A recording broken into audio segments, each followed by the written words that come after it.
நாம தான் நம்மளுடைய நிலைமையை ஏன் கேள்வி கேட்கிறோம், அந்த கேள்விக்கு தடையா இருக்கிறதெல்லாம் உடைக்கணும், முன்னோக்கி வரணும். அப்படி செஞ்சதுனாலதான் இன்னைக்கு எல்லாருக்கும் இங்க உட்கார்ந்துருக்கு. பெண்களா வந்து படிப்பு இருக்கணும். இல்லைன்னா ஒரே ஒரு ஸ்லோகத்தோடய நம்ம கதையை முடிச்சுட்டு இருப்பாங்க.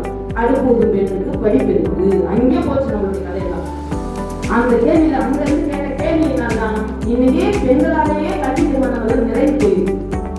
ஆக இந்த பொருளாதாரத்தை எப்படி நம்ம கைப்பற்றணும், அதை எப்படி நம்ம பின்பற்றணும், எடுக்கணும், நிறைவடையணும் என்பதில் கவனம் செலுத்தி முக்கியமா இந்த மண்ணில் நிலையா நிற்பதற்கான ஒரு வாழ்வு ஆதாரத்தை முதலில் பெறணும். மட்டும்தான் பிறகு எங்க போனாலும் உங்களுக்கு சொல்றது இதே விஷயம் தான். முதல்ல நிலையா இந்த மண்ணில் நிற்கிறதுக்கு ஒரு வழியை பாரு.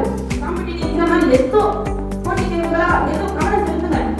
முதல்ல பொருளுக்கு ஆதாரமா ஆகுங்க, வாழ்வுக்கு ஆதாரமா ஆகுங்க. அடுத்த வேலை போட்டுங்க, அடுத்த ஆணை நம்பிக்கிட்டே இருக்காருங்க. அப்பாவை சார்ந்திருக்கு, அண்ணனை சார்ந்திருக்கு, தம்பியை சார்ந்திருக்கு, மகளை சார்ந்திருக்கு, பேரனை சார்ந்திருக்கு, இப்படியே சார்ந்து நம்ம முதுகெலும்பு இருக்குது என்பதை மறந்து போச்சு, புழு மாதிரி. ஆனால் அவ்வளவையும் தாண்டி நீங்க எல்லாம் நல்லா யோசிச்சு பாருங்க.